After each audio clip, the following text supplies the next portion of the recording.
Well, hello, and thank you for joining us again today.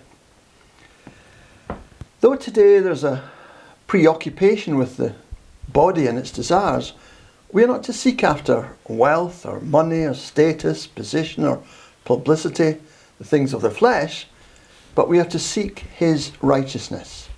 As Matthew 5:6 says, "Blessed are those who hunger and thirst for righteousness, for they will be filled." Blessing, being abundantly satisfied, are those who burn with desire for things to be made right. God will restore their soul and fill them with his goodness. It is a deep longing to grow in personal righteousness, as strong as our instincts are to satisfy the most basic of physical needs, like the craving of a starving man who can think of nothing but food, or a person dying of thirst whose thoughts revolve all the time around water. It is a deep longing to grow in personal righteousness.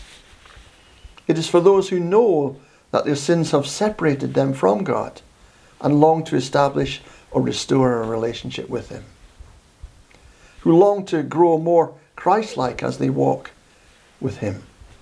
It's about being like Jesus, who is our righteousness.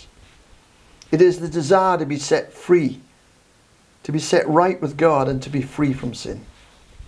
To stop being a slave to sin and become a slave to righteousness.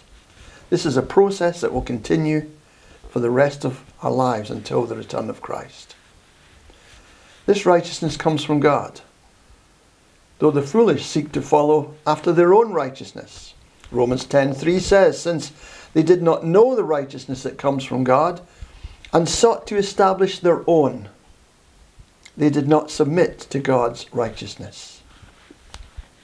We need to keep our passion and our yearning for righteousness. This is not something we enter into half-heartedly. There needs to be a total commitment on our part to seeking after God's righteousness.